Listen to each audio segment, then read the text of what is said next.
नमस्कार, मेरा नाम है सुनील कुमार और आप देख रहे हैं तलाश टीवी।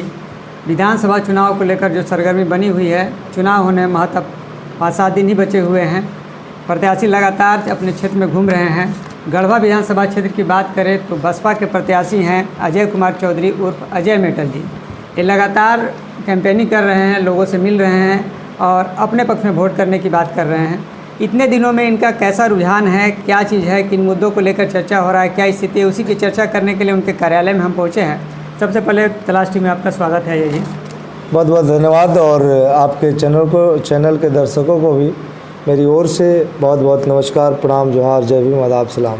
इतने दिनों के कैंपेनिंग में, जनसंपर्क के दौरान सभाएं जो आप कर रहे हैं, क्या अनुभव हो रहा है, क्या स्थिति है आपकी? चर्चा यहीं से शुरू करें। स्थिति बहुत बेहतर है सुनील जी ना। सुनील जी, स्थिति बहुत बेहतर है और बदलाव का लहर जो बहुजन समाज पार्टी के नेतृत्व में जो चली है, बदलाव सुनिश्चित है। क्योंकि गरीब गुरबा आज यहाँ परेशान है, हमेशा से छलाते हुए मैंने यहाँ तक आया हुआ है। आज़ादी के 75 वर्षों तक लगातार ठगे हुए लोग त्राहिमाम है, परेशान है। भ्रष्टाचार और घुसखोरी का ये आलम है तो लोग मजबूर हैं, जाए तो जाए कहाँ, कहीं सुनने और सुनाने वाले लोग नहीं हैं। क्योंकि भय का पूरा माहौल बना हुआ है, भय का माहौल बना है और पूरा जो प्रशासन है वो मौन धारण किए हुए हैं। क्योंकि प्रतिनिधि जो हमारा सेवक है उनके ही संरक्षण में जब हो रहा है तो गरीब जाए तो जाए कहाँ। पूंजीवादी व्यवस्था के साथ साथ गुंडाई एकदम पूरा और गुंडा राज कायम हो गया है गढ़वा रंका विधानसभा में, जिसको आप आए दिन कवर खुद भी करते हैं। तो इसलिए बहुत परेशान लोग हैं, हताश हैं कि जिनको हमने बहुत ही उम्मीद के साथ झारखंड के गद्दी पे बैठाने का काम किया था और उनका पहला मुद्दा था कि भारतीय जनता पार्टी की सरकार में जो ज़मीन लूटने की साजिश हुई, जिस ज़मीन को भूमि बैंक में जमा करके गरीबों और आदिवासियों की ज़मीन लूटने का साजिश किया गया, उसको बचाने के नाम पर जेएमएम की सरकार बनी। आज तक तो ज़मीन को बचाने का कोई कदम नहीं उठा पाए यहाँ के भैया जी हों, सरकार के मंत्री या झारखंड सरकार की तमाम कुनबा, इसके लिए कोई नीति नहीं बना पाई।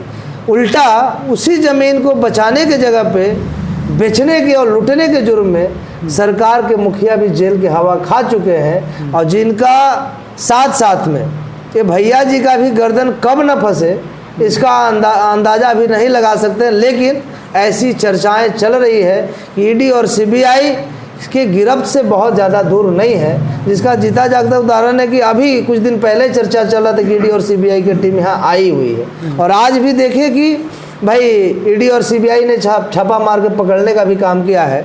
तो इसका जीता जागता उदाहरण है भ्रष्टाचार। यहाँ के मंत्री जी के संरक्षण में अफसरशाही इतनी बढ़ी हुई है, घुसखोरी इतनी बढ़ी हुई है और मेरी जैसे हजारों नौजवान सड़कों पे ये बात कह रहे हैं, लेकिन कान में तेल डाल के इसलिए यहाँ के जनप्रतिनिधि सोए हुए हैं क्योंकि उसमें उनका हिस्सा सेट है। आप अंचल में चले जाएं, ब्लॉक में चले जाएं, थाना में चले जाएं, जिला के किसी भी कार्यालय में चले जाएं, बिना कमीशन का कोई काम नहीं हो रहा है। इसमें सबसे ज़्यादा कोई परेशान है तो गरीब मजदूर का बड़ा वर्ग है। इसलिए गरीब मजदूर कमर करके तैयार है बदलाव के लिए।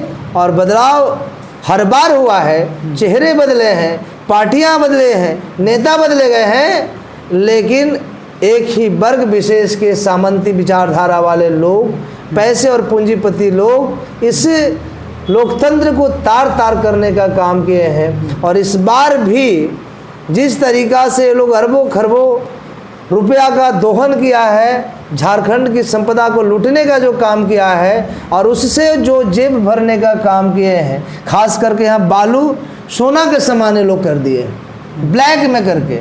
बालू के प्रति कोई नीति नहीं बना पाए 5 साल के कार्यकाल में, जिसकी वजह से ब्लैक में लेने के लिए मजबूर लोग हैं। जो 500 में ट्रैक्टर मिलता था 5000 में भी नहीं मिल पा रहा है, चोरी छुपे मिल रहा है। तो इससे त्रस्त होकर लोग परेशान हैं और 5 साल पुरने का लोग इंतज़ार कर रहे थे और चंद दिन बचे हुए हैं। काफ़ी उत्साह है लोगों के अंदर कि 13 तारीख आए और बहुजन समाज पार्टी का जो प्रत्याशी है, जो गरीब का बेटा है, किसान के घरों में पैदा हुआ है और गरीबी से जूझा है, संघर्ष का उपज अजय मेटल जिसका नाम है, उसका जो क्रमांक संख्या संयोग से 1 है। चूँकि गढ़वा विधानसभा में 1 नंबर पे आने का शुरुआत यहीं से हुई है और ईवीएम के क्रमांक संख्या 1 पे हमारा हाथी छाप चुनाव चिन्ह है, उस पर बटन दबाकर भारी बहुमत से विजयी बना रहे हैं। चलिए, आप सामंती प्रवृत्ति के लोग की जो चर्चा की है, तो गढ़वा में जो दूसरे प्रत्याशी हैं, आप खुलकर बताएंगे किन लोगों को आप सामंती कहना चाहते हैं? अरे भाई साहब, हाँ। ये भारत की आज़ादी से पहले राजतंत्र हुआ करता था, जिसमें हर कोई राजा नहीं बनता था। हर बार राजा बनने के लिए राजघराने में ही पैदा होना पड़ता था। रानी के कोख से पैदा होने वाला बच्चा ही राजा बनता था। लेकिन देश की आज़ादी के बाद समतामूलक समाज के निर्माण के उद्देश्यों के साथ, उसके संकल्प के साथ संविधान में सबको बराबरी का हक दिया गया और लोकतंत्र को स्थापित किया गया, प्रजातंत्र को स्थापित किया गया। आप हमको नाम बताएंगे? लेकिन प्रजातंत्र में भी राजघरानों को यहाँ पे 40 साल मौके दिए गए। 40 साल गिरिनाथ सिंह जी। और उसके बाद यहाँ पे जमींदार ठेकेदार बड़े जो पूंजीपति यहाँ पे तिवारी जी आए और बड़ी हल्ला मचाए कि हम बेटियों का शादी करें, पूरा चर्चा। अब ये लोग बोलते कम है, चर्चा ज़्यादा करते हैं और इसी को प्रचारित कुछ चुनिंदे जो हैं, कुछ चुनिंदे लोग या कुछ मीडिया के बंदों भी इसको प्रचारित करने का काम करते हैं। सही बात को आगे न रख के गलत बात को ज़्यादा हवा देने का काम करते हैं। अभी मीडिया लोग का भी कुछ कुछ बातें मेरे सामने आई है, मैं उनका नाम पकड़ना नहीं चाहूँगा, लेकिन लोकतंत्र के लिए बहुत खतरा है। क्योंकि लोकतंत्र में, लोकतंत्र का 4 स्तंभ एक मीडिया है जो सही को सही कहने का और सरकार के लिए जनता की तरफ से सवाल खड़ा करना उनका जिम्मा है। सरकार का काम जनता तक और जनता का सवाल सरकार तक पहुंचाना जिनका जिम्मा है। लेकिन ऐसे मामले से देखने के लिए मिला है कि कुछ मतलब पेशेवर टाइप के किसी का एजेंट की तरह काम करने का काम किया है। कुछ दिन पहले की बातें हैं, तो उस हिसाब से इनका फिर सत्ता शासन में आना हुआ और आप देख लिए कि 10 साल में इन्होंने क्या किया। 10 साल तक जनता के बीच से नदारद रहे, आज फिर उनको भारतीय जनता पार्टी लॉन्च करी है और भारतीय जनता पार्टी लॉन्च करके अफसोस कर रही है और उसी का नतीजा है कि यहाँ पे मोदी जी को आना पड़ा। क्योंकि जितना दिन यहाँ पे गरीब गुरबा को जात पात में बांट के, हिंदू मुसलमान में बांट के, आप बताइए कि जब भी चुनाव आता है तभी हिंदू मुसलमान काहे होता है अक्सर, क्योंकि इसके पीछे ना कुछ साजिशें रहती है। अब बहुजन समाज पार्टी क्या कह रही है, बहुजन समाज पार्टी के सिपाही घूम घूम के कह रहे हैं कि भाई हम अपने परिवार को जान बचाने के लिए, जब हॉस्पिटल में हमारा परिवार का कोई भी व्यक्ति खतरा में होता है, तो जब ब्लड लेने जब जाते हैं जान बचाने के लिए, तब कोई नहीं पूछता कि हिंदू का है कि मुसलमान का है। लेकिन जब वोट का समय आएगा तो ऐसा ढांचा में तैयार किए हैं भाजपा और कांग्रेस के लोग, एनडीए और इंडिया के लोग, कि आप 2 खेमे में बढ़ जाएगा। आपको 2 खेमे में बंटना नहीं है, आप सब भाईचारा के साथ, एक साथ, जो उद्देश्य के साथ में उद्देश्य की पूर्ति के लिए जो बहुजन समाज पार्टी बनी है, यहाँ के SC ST OBC माइनॉरिटी और वैसे जो गरीब लोग हैं जनरल कैटेगरी में, जिनको कोई पूछता नहीं, कोई सम्मान नहीं देता है, उनको आत्मसम्मान से जीने का हक अधिकार दिलाने के लिए बहुजन समाज पार्टी बनी। तो आपके लिए बहुजन समाज पार्टी का दरवाज़ा खुला है और इस बात को हम लोग समझाने में इतने कामयाब हुए हैं कि जिसका परिणाम है कि आप बदलाव यात्रा से लेकर आज तक चारों तरफ हाहाकार मचा हुआ है और उसी का नतीजा है कि मोदी जी को आना पड़ा। लेकिन फिर भी मोदी जी भी आके इनका नैया पार लगाने वाले नहीं है, क्योंकि मोदी जी के कार्यक्रम में भी इनकलाब जिंदाबाद अजय मेटल का ही हो रहा था। उनके लाइव जो चैनल पे चल रहे थे उसमें भी इनकलाब जिंदाबाद के नारे अजय मेटल के लग रहे थे, बहुजन समाज पार्टी के प्रत्याशी के लग रहे थे। भाजपा वालों का कहना है कि मोदी जी के आने के बाद हवा पूरी तरह से बदल गई। ना अब मिथिलेश रहेंगे, ना गिरिनाथ रहेंगे, ना मिंटल जी रहेंगे, कोई नहीं रहेंगे, अब सिर्फ हर कोई भाजपा में ही हो गया है। इस तरह की चर्चा वो लोग कर रहे हैं कि मोदी के आने के बाद पासा पलट गया है, सब कुछ उसी तरफ जाएगा। इस पर क्या कहना है? इसमें सब लोग समझ रहे हैं, पूरा गढ़वा रंका विधानसभा जागरूक हो चुका है। अब जो लोगों को वोट बैंक बनाए रखने के लिए लगातार साजिशें हुई है, वो वोट बैंक नहीं रहा, अब जागरूक समाज हो गया है। अरे भाई, उनको चुनना है विधायक, यहाँ का जनप्रतिनिधि, यहाँ का सेवक, तो मोदी जी का उसमें क्या रोल है भाई?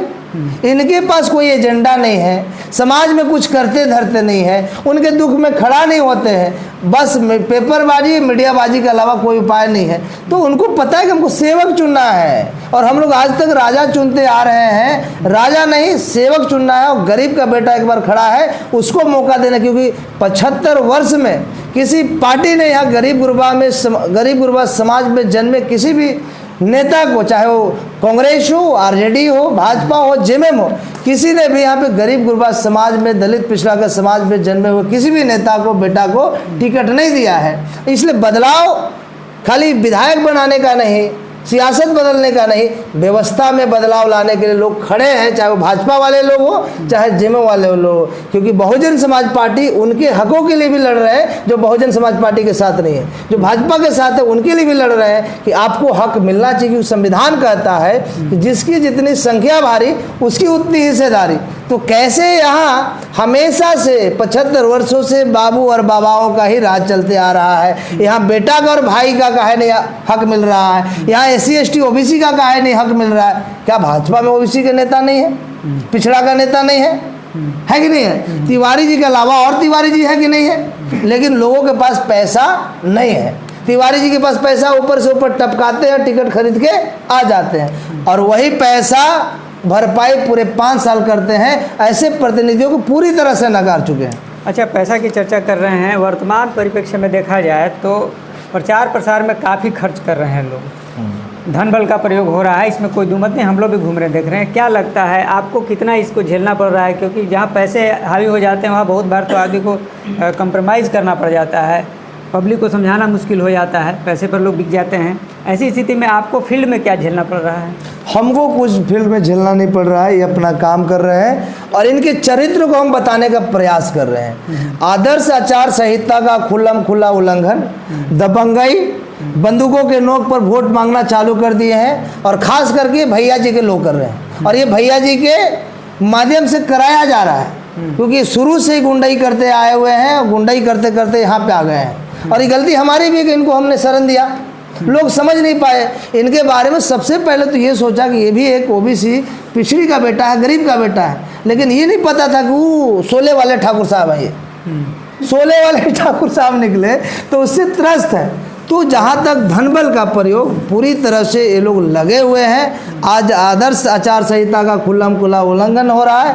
कहीं घड़ी, कहीं साड़ी, कहीं धोती, कहीं कपड़ा, कहीं पैसे, कहीं मुर्गा, कहीं दारू बट रहे हैं। और अभी तो सरकारी कार्यों का क्रियान्वयन भी हो रहा है जो सरासर गलत है।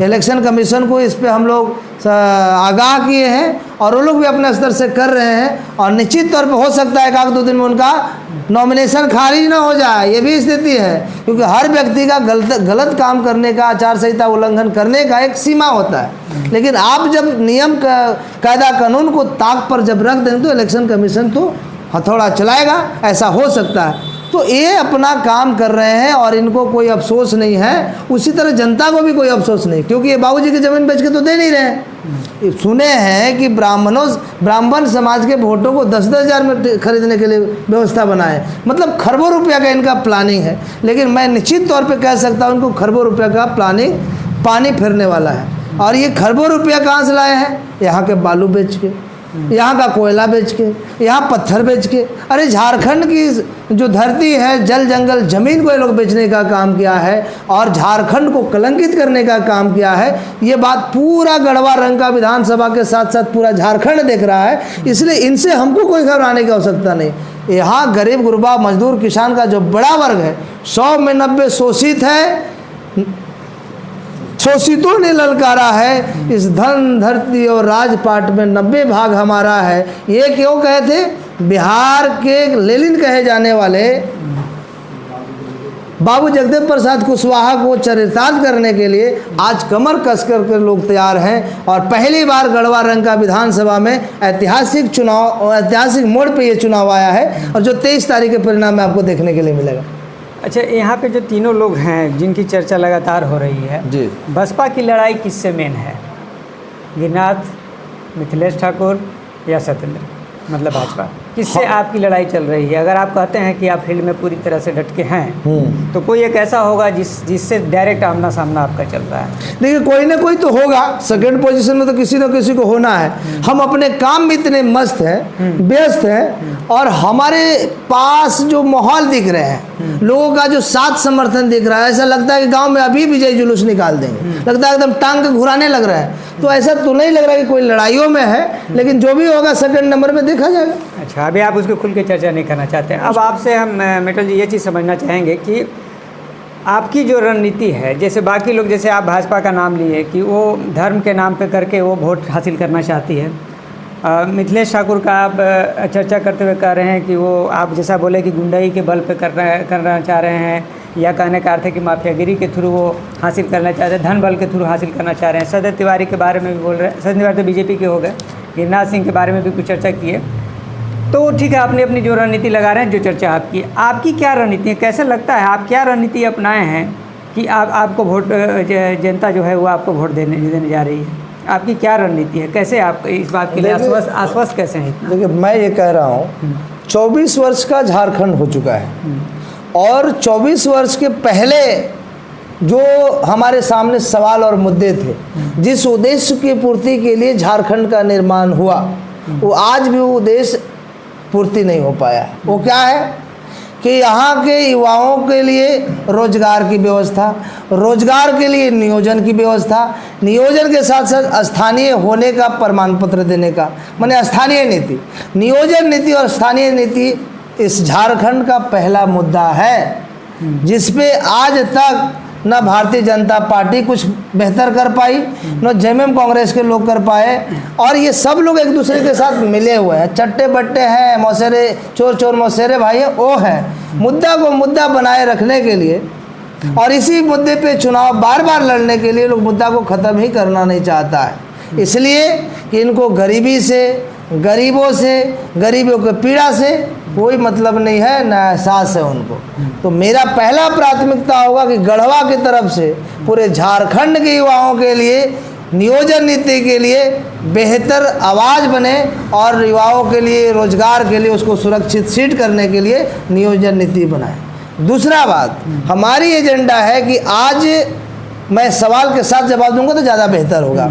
आज मैया को, माताओं बहनों को खुश करने के लिए इनडायरेक्ट रूप से यहाँ के माननीय मिथिलेश कुमार ठाकुर जी घड़ी साड़ी और मैया सम्मान योजना के तहत 1,000 रुपया देने की बात कह रहे हैं। इनके मैनिफेस्टो को आप याद करिए कि इन्होंने कहा था कि रसोई भत्ता हम देने का काम करेंगे। कहे थे कि नहीं कहे थे? कहे थे। लेकिन 5 साल गुजर गया, रसोई भत्ता मिला नहीं। और रसोई भत्ता के जगह पे सम्मान योजना जब ला भी रहे हैं तो उनके लिए बेहतर स्वास्थ्य की व्यवस्था होनी चाहिए थी कि 1,000 रुपया से उनका काम चल जाएगा। एक तरफ 1,000 रुपया दे रहे हैं, दूसरे तरफ सरकारी जो संस्थानें हैं, सरकारी अस्पतालों जो हैं, उनकी व्यवस्था को चौपट करके प्राइवेट संस्थान पे जाने के लिए मजबूर कर दे रहे हैं। जहाँ 100 रुपये में काम होना था, आने जाने में खर्चा होना था, वहाँ 5-5 हज़ार रुपया प्राइवेट हॉस्पिटल में जाके लुटवाने के लिए मजबूर कर रहे हैं। तो हमारी दूसरी प्राथमिकता होगी कि स्वास्थ्य सुविधा को हम ठीक करें। यहाँ बिल्डिंगें बन रही हैं, आप देखे होंगे कि भाई मंत्री जी बड़ा हॉस्पिटल का उद्घाटन कर दिए, राज्य के लेवल का यहाँ हॉस्पिटल हो गया। अब बताइए, हॉस्पिटल के बन जाने से ठीक हो जाएगा बीमारी? नहीं होगा। हमको डॉक्टर का बहाली करना पड़ेगा, नर्स की बहाली करना पड़ेगा, सारे मेडिकल सुविधा को दुरुस्त करना पड़ेगा। ये हमारी प्राथमिकता होगी। बिल्डिंग बनाने के पीछे उनका जो उद्देश्य है कि उस बिल्डिंग बनाने में जो टेंडर हो रही है करोड़ों की, उससे कमीशन मिले, उसमें हिस्सेदारी पट्टेदारी चल रहा है, उनका उद्देश्य है। हमारा उद्देश्य होगा बिल्डिंग बने ना बने, गरीबों के झोपड़ी में डॉक्टर बहाल हो, नर्स बहाल हो, गरीब गुरबा का फ्री में इलाज हो। ये हमारी प्राथमिकता है। एक चीज़ की और चर्चा आपसे हम करना चाहेंगे, शिक्षा को लेकर के आप क्या कहिएगा? गढ़वा में जो वर्तमान स्थिति है शिक्षा की, इस पर जनरली लोग नहीं चर्चा करते हैं। इसके लिए आपके मन में क्या प्लानिंग है, या क्या आप मैंने अगर आप चुन के आते हैं तो क्या कीजिएगा? आपको क्या लगता है? शिक्षा और सड़क, अभी हम स्वास्थ्य और रोजगार पे बात की, अभी आपने शिक्षा और सड़क पे बात किया। अभी हम थोड़ी देर पहले जल जंगल ज़मीन की बात हम कर रहे थे। हम सड़क से चालू करते हैं। जिस सड़क के बाद भैया जी कहते फिर रहे हैं, विकास के ढिंढोरा पिट रहे हैं, सच में हमारे दृष्टिकोण से इस गढ़वा का विनाश करने का काम किया, झारखंड की संपदा को लूटने का काम किया है। अब मेरे ये बात कह देने से कोई मान नहीं लेगा। कैसे सड़क बन कैसे हाँ कैसे हो रहा है? अब सड़क बननी चाहिए, जरूर बनना चाहिए, लेकिन उस सड़क आसमान में बन रहा है कि ज़मीन में बन रहा है? ज़मीन में बन रहा है। स्वाभाविक बात है। जिस ज़मीन को लूटने के भारतीय जनता पार्टी ने सरकार के जिस ज़मीन को फ्रीज किया, उस ज़मीन पे जब सड़कें बन रही है तो उसका भूमि अधिग्रहण बिल का नियम है कि कोई भी निर्माण कार्य चालू करने से पहले वहाँ के रैयतों से, ज़मीन के मालिकों से भूमि को अधिग्रहित करिए और बाजार भाव के 4 गुना भाव देकर अधिग्रहित करिए। आप भी ज़रा बताइए कि कितने सड़कें बन गई और कितने सड़कों के लिए सड़कें जाम हुई और कितने सड़कों को जाम करने के चक्कर में मारामारी हुआ, फर्जी मुकदमे किए गए, लेकिन उनको मुआवजा नहीं मिला। आज मैं कह सकता हूँ कई ऐसे सड़कें हैं जो सड़क निर्माण कार्य कंप्लीट होने वाला है, जिसमें जो पूंजीपति सामंती उनके दोस्त हैं उनका पैसा भी निकल गया है, उनको कमीशनों मिल गया है, लेकिन रैयतों को ज़मीन का मुआवजा नहीं मिला। तो ये गरीबों को लूटने का काम है कि नहीं?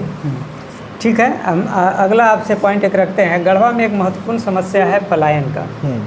हर वर्ष कितने लोग जाते हैं बाहर काम करने, मजदूर लोग, गरीब लोग, कितने लोगों की वहाँ फैक्ट्रियों में काम करने के दौरान मौत हो जाती है। कोई बिल्डिंग से गिर जाता है, अगर मजदूरी वैसा काम करता है तो कोई फैक्ट्री में किसी मशीन के अंदर कुछ हो जाता है। किस तरह की घटनाएँ अक्सर आप देखते होंगे आती है। अपने घर के पास रहकर काम करना, 2 पैसा कमाना लोगों के लिए ज़्यादा अच्छा है बाहर जाके काम करने से। आपके मन में क्या प्लानिंग है? अपना प्लानिंग बताइए कि गढ़वा में पलायन कैसे रोका जा सकता है, क्या थीसिस है आपकी, इसके पीछे क्या कर सकते हैं आप? देखिए, गढ़वा में पलायन को रोकने के लिए और गढ़वा के साथ साथ पूरे झारखंड की बात कर लीजिए। झारखंड में युवाओं को रोजगार देने के लिए सबसे पहला प्राथमिकता है नियोजन नीति, और नियोजन नीति बनेंगे तो सरकारी नौकरी में जाएंगे। ठीक है, बहुत से लोग और जो गैर सरकारी संगठनों में जो पलायन कर रहे हैं, यहाँ से लोग जा रहे हैं, उसके लिए सुगम माहौल होना जरूरी है। आज आप देखेंगे कि झारखंड के अंदर, इस गढ़वा के अंदर जितना लूट मचा हुआ है, व्यवसायी एकदम असुरक्षित महसूस कर रहे हैं, वही एक कारण है जिसकी वजह से आज यहाँ पे औद्योगिक जगत का विकास नहीं हो पा रहा है। अगर यहाँ पे सुगम प्रशासन का कंट्रोल हो जाए, अपराधियों पे अंकुश लग जाए, तो यहाँ पे इंडस्ट्री जो है, यहाँ पे इंडस्ट्री को डेवलप करने के लिए, कुटीर उद्योग को आगे बढ़ावा देने के लिए बहुत सारे एजेंडे हैं। लेकिन सबसे पहले यहाँ के जो भय मुक्त जो माहौल, भय वाला जो माहौल है, भय से मुक्ति दिलाना पड़ेगा, तब जाके यहाँ पे उद्योग जगत बढ़ेंगे, और ये उद्योग जब बढ़ेंगे तो पलायन रुकेगा। मतलब आपको कहना है कि भय की वजह से यहाँ उद्योग नहीं लगते, भय खत्म, उद्योग लगना शुरू। बिल्कुल, ये आपका एक तरीका हो गया कहने का। अगला मुद्दा आपसे हम चर्चा करना चाहेंगे। यहाँ अधिसंख्यक लोग किसान हैं और उनकी एक बहुत बड़ी समस्या है पानी की। पानी नहीं होने की वजह से वो कर नहीं पाते हैं खेती अच्छी तरह से, या मौसम खराब है वैसा स्थिति आ जाए तो कर नहीं पाते। इस पर आपका क्या प्लान है? देखिए, इसमें बहुत बड़ी परियोजना, गढ़वा के परिप्रेक्ष्य में ज़्यादा चर्चा कीजिए आप, चूँकि गढ़वा विधानसभा क्षेत्र के, झारखंड की चर्चा उतनी नहीं करनी चाहते हैं। हालांकि आप रिलेट कर सकते हैं, लेकिन हमको मुद्दा मेन गढ़वा को कंसंट्रेट करके बताइए। देखिए, किसानों के लिए क्या प्लान है आपके मन में? इसमें ये जो क्षेत्र है पूरा अधिक माने बहुत संख्यक आबादी किसान पर आधारित है। जो खेतिहर मजदूर हैं जो मौसमी खेती करते, एक जो 12 मास किसानी करते हैं, उसके लिए पहले तो सिंचाई की समस्या है। सिंचाई की समस्या की परियोजना आज भी उतना ही लंबित है जो 24 वर्ष पहले था, और बिहार जब था तब भी वही समस्या थी कि हम वहाँ से पानी लाएंगे, सोन से पानी लाएंगे, वहाँ से पानी लाएंगे की भी चर्चा की। मंडल डैम के बारे में 2019 में शायद मोदी जी आए थे, तो उन्होंने भी कहा कि 1972 में इसका शिलान्यास हुआ है, और आज तक इस पर कोई अमल नहीं कर पाया, उसका उद्घाटन नहीं हो पाया। निश्चित तौर पे जब मोदी जी यहाँ आते हैं, जिसके पास इस काम को करने के लिए पावर है, उनके सामने ये सवाल होने चाहिए। आज मोदी जी आए, रोजगार पर कुछ बात नहीं बोले, सिंचाई पे कोई बात नहीं बोले, तो हमारे तरफ से रोजगार और सिंचाई के प्रति जितना बेहतर व्यवस्था हो सकता है उसके लिए लड़ेंगे, और हर खेत को पानी पहुंचाने के लिए हम पूरी तरह से प्रयास करेंगे। चाहे वो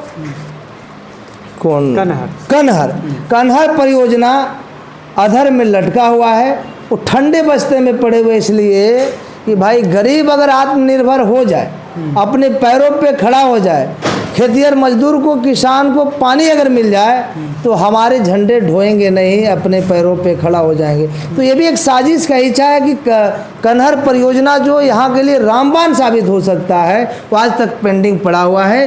मैं मुझे अगर यहाँ पे जनता आशीर्वाद दे रही है तो जनता के आशीर्वाद से जब मैं आगे बढ़ूंगा तो बहुत संख्यक आबादी है जो किसान, जो हम खुद किसान के घर में पैदा हुए हैं, जहाँ पे बिना सिंचाई की व्यवस्था की वजह से आसमान की ओर देखते हुए समय निकल जाता है, कब सुखाड़ा जाए कोई पता नहीं है। तो मुझे इस बात का दर्द तो काफ़ी अच्छा महसूस हुआ है। तो मेरे समय में कनहर परियोजना को कैसे धरातल पे लाया जाए, इस 5 साल में हर खेत को कैसे पानी पहुंचाया जाए, इसकी पहली मेरी प्राथमिकता होगी। दूसरी बात, अगर पानी जो आने वाला है डायरेक्ट कनहर से या और जल जलाशयों से, उसके साथ साथ डीप बोरिंग भी एक विकल्प है, जिसके वजह से आपको बिजली का कनेक्शन, आज बड़ी ढिंढोरा पीटा जा रहा है कि भैया जी ने और सरकार ने बिजली बिल माफ़ कर दिया। इस बात को आप लोग भी चलाए होंगे, लेकिन इस बात को जितना चर्चा करें उसके साथ साथ ये भी चर्चा होना चाहिए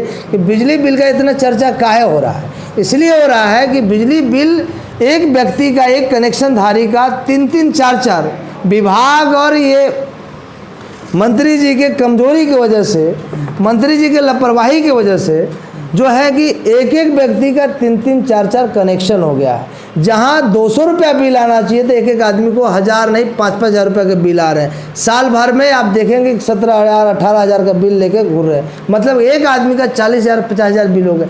तो सबसे बड़ा प्रॉब्लम यहाँ पर भी है कि बिल अगर यूज कर रहा है आदमी तो उसको चुकता करने का धैर्य रखता है, लेकिन एक व्यक्ति 4-4 बिल को कैसे चुकता करे, ये भी बहुत बड़ी जटिल समस्या है। जब मैं यहाँ चुन के आऊँ तो गढ़वा विधानसभा के, गढ़वा जिला के लिए मैं कह रहा हूँ, क्योंकि पूरे विधानसभा का जिला मुख्यालय गढ़वा हुआ, तो पूरा जिला का जो कनेक्शनधारी है, जो कंज्यूमर है, जिस बीमारी से बहुत परेशान है, कि बिल को माफ़ कर देना समस्या का समाधान नहीं है। आगे बिल ना बढ़े, इस पे रोक लगाना जरूरी है। इस पे हम लोग एक टीम गठित करके फिर से गांव-गांव, गलियों में जाके जिनका डबल कनेक्शन है अपने जिम्मेवारी से विभाग को लगाएंगे और एक एक कनेक्शन करेंगे, और एक एक कनेक्शन से लोग खेती बाड़ी करेंगे, बिजली की बत्ती जलाए, एसी कूलर पंखा चलाए, यूनाइट कनेक्शन, बिल्कुल। तो ये बड़ी प्राथमिकता होगी। एक और चर्चा आपसे करना चाहेंगे। पूरे हम लोगों के जो समाज है उसमें 2 वर्ग है, एक महिलाओं का वर्ग और एक पुरुषों का वर्ग। महिलाओं को छोड़ के चला नहीं जा सकता। एक जनप्रतिनिधि होने के नाते आप महिलाओं के लिए आपके मन में क्या विचार है, क्या तरीका है, कैसे महिलाओं का उत्थान होगा? वो हमारे समाज में काफ़ी पिछड़ी हुई हैं, और ख़ास करके आप जिस तबके को ज़्यादा लेकर चल रहे हैं उस तबके में तो और ज़्यादा महिलाएं पिछड़ी हुई हैं। उनके शिक्षा को लेकर, उनके स्वास्थ्य को लेकर के, उनके रोज़गार को लेकर के, उनके किसी भी और दूसरे मुद्दों को लेकर के, उनकी आर्थिक स्थिति को लेकर, सुधारने को लेकर के, इस सब के लिए आपके मन में क्या चलता है? कभी सोचते हैं इसके बारे में? देखिए, इसमें ये बहुत बड़ा सवाल है कि हमारी माँ नहीं होती तो हम नहीं होते, नहीं समझे? तो माताओं बहनों का ही उतना ही योगदान है। और आज देश जो है जंग के मैदान से लेकर खेल के मैदान तक महिलाएं अपने, हमारी बेटियां, हमारी बहनें परचम लहरा रही है। निश्चित तौर पे महिलाओं को आगे बढ़ाने के लिए हमारे पास भी कुछ खास प्लान है, और उस पर मैं कह सकता हूं कि महिला आज उतनी पीछे नहीं रही है, लेकिन उनके सामने आज सबसे बड़ी समस्या है कि जो समाज में जो एक तरीका से कोढ़ टाइप के है, जो समाज को पूरा, महिला ही कि वो पुरुष को भी पीछे धकेलने में लगी हुई है। महिला तो संभाल रही घर परिवार को, लेकिन जो नशाखोरी का मामला है, नशाखोरी का जो मामला है हर गांव में, खास करके गरीब बस्तियों में, इससे आदमी को परहेज करने के लिए गांव-गांव में महिलाओं को यूनाइट होके हम लोग इस पर काम भी कर रहे हैं। और निश्चित तौर पे जो छोटे मोटे काम हैं, खास करके अभी सरकार के द्वारा भी ऐसे बहुत योजनाएं चलाई जा रही है, आर्थिक मदद किए जा रहे हैं, तो उसको कैसे यूटिलाइज करके बिजनेस को बढ़ाया जाए। मुर्गी पालन है, बकरी पालन है, बत्तख पालन है, ये सब प्रोत्साहन तो दिया जा रहा है, लेकिन जागरूकता के अभाव में, या उस ओर सरकार का फोकस नहीं है, या जो उस विभाग के कर्मचारी हैं, अधिकारी हैं, ओनली आप डोनेशन दे रहे हैं, उसके पीछे उनको विकास करने के लिए लग नहीं रहे। तो ये जो उनकी स्वावलंबी योजना है उसको आगे बढ़ाने के लिए उनके पीछे थोड़ा सा टीम वर्क टाइप का, जिसमें हमारा भी अहम रोल होगा, हमारे प्रतिनिधियों का रोल होगा, हमारी माताओं बहनों का भी रोल होगा। जहाँ हमारी जैसी ज़रूरत पड़ेगी उनको बिजनेस से जोड़ना बहुत ज़रूरी है। चलिए, बहुत अच्छे, तभी जाके विकास हो पाएगा। अंतिम सवाल है, शॉर्ट में ही आप बताइएगा, काफ़ी देर हो बातचीत करते हुए। भ्रष्टाचार जो है ब्लॉक में हो या सरकारी तंत्र में जो है, भ्रष्टाचार चरम सीमा पे है। कोई भी गरीब काम कराने जाता है तो उसको कुछ न कुछ चढ़ाना पड़ता है, तभी जाके उसका काम आसानी से हो पाता है, नहीं तो फिर बहुत झेलना पड़ता है या बहस करना पड़े, कुछ न कुछ करना पड़ेगा। अगर आप आते हैं, विधायक बनते हैं, आप क्या करेंगे इस चीज़ को रोकने के लिए, क्या करेंगे आप? देखिए, इसके लिए ये बहुत बड़ा सवाल है आज के गरीब के लिए सबसे बड़ा सवाल यही है, राशन पेंशन हो, छोटी मोटी आधार कार्ड हो, नहीं ये सब छोटे मोटे मामला में आवास का निवास प्रमाण पत्र हो, जाति प्रमाण पत्र हो, मृत्यु प्रमाण पत्र हो, बड़े काम तो छोड़ दीजिए, मनरेगा ठेका पट्टा। दिन के 400 रुपया कमाता है, उसको जाकर वहाँ 400 भरेगा तो उसके लिए तो बहुत बड़ी बात है। तो ये भ्रष्टाचार को रोकने के लिए अगर मन बना दे तो बहुत बड़ा काम नहीं है। सबसे पहला बात है कि अगर हम चुन के आते हैं तो अपने निगरानी में ईमानदार और कर्मठ प्रतिनिधि हम अपने प्रखंड के ब्लॉक में बैठाएं। क्योंकि आज आप देख रहे हैं कि प्रखंड में तो बना हुआ है, प्रखंड के प्रमुख हैं, ठीक है, प्रखंड के और भी जो जनप्रतिनिधि हैं, लेकिन भैया जी के इशारा के सामने, भैया जी के भय के सामने बोल नहीं पा रहे। मेरा जब राज कहा जाएगा, बहुजन समाज पार्टी का जब राज कहा जाएगा, तो गरीबों के हितों की रक्षा करने के लिए खास करके ब्लॉकों पे जहाँ पे गरीबों का ज़्यादा सबसे काम जुड़ा हुआ है, वहाँ हमारा प्रतिनिधि डिप्यूट रहेगा और निगरानी करेगा किसका काम नहीं और कौन घूस ले रहा है। आज के डेट में आप अगर कंप्लेंट करें, वीडियो का काम अगर डीडीसी साहब को कर दे तो सबसे पहले प्रमाण मांगेंगे, नहीं समझे। और ये लोग इतने ढीठ हो गए हैं कि किसी से डर भी नहीं रहे। तो वैसे करप्ट कर्मचारियों के लिए अजय मेटल चाबुक लेके खड़ा रहेगा। काम अगर करना है तो आप सेवक हैं, हम भी सेवक हैं, सेवक के रूप में काम करना है। यहाँ राजा नहीं बनना है किसी को, क्योंकि चाहे अफसर हो, छोटे कर्मचारी हो, चाहे विधायक हो, चाहे मुखिया हो, चाहे सांसद हो, एक सरकार के नुमाइंदे हैं। असल में देश का मालिक यहाँ का जनता है और जनता के टैक्स के पैसे से हमारा चूल्हा जलता है, पदाधिकारियों का, अफसरों का चूल्हा जलता है। इसलिए गरीब का काम फ्री में होना चाहिए, क्योंकि आपको तो टैक्स ऑलरेडी दे ही रहे हैं, जिससे आपका घर परिवार और सारा सुख सुविधा का ख्याल रखा जा रहा है। इसलिए गरीब का काम पहले होगा और फ्री में काम होगा। उसके लिए हमारा एक जाबाज सिपाही हर ब्लॉक में होगा, कार्यालय में हमारी निगरानी होगी, ये मेरी पहली प्राथमिकता होगी। चलिए, अजय मेटल जी थे, बसपा के विधायक प्रत्याशी हैं गढ़वा विधानसभा क्षेत्र से। काफ़ी लंबी बातचीत हुई आपसे और काफ़ी अच्छा लगा। हर बात को हमने जब भी घुमा कर पूछा, आपने सटीकता से जवाब दिया। हमने भी बहुत इंटरव्यू किया, लेकिन इतनी सटीकता जल्दी नहीं मिलती है। हर बात चर्चा करने में काफ़ी अच्छा हमें भी लगा। तो अजय मेटल जी थे, जो अब गढ़वा विधानसभा क्षेत्र के प्रत्याशी हैं। काफ़ी दमदार तरीक़ों से अपनी बात को रखे और इस तरह के कार्यक्रम को देखने के लिए आप हमारे चैनल तलाश टीवी को सब्सक्राइब कर सकते हैं। यह वीडियो अगर आपको पसंद आया हो तो इसको आप लाइक कीजिए और ज़्यादा से ज़्यादा शेयर कीजिए, ताकि तलाश टीवी की भी चर्चा हो और अजय मेटल जो अपनी बातों को रख रहे हैं, आपके जनप्रतिनिधि हैं, इनकी भी चर्चा लोगों के बीच जाए और जो बातें इन्होंने कही लोग जान सकें। बहुत बहुत धन्यवाद। Thank you.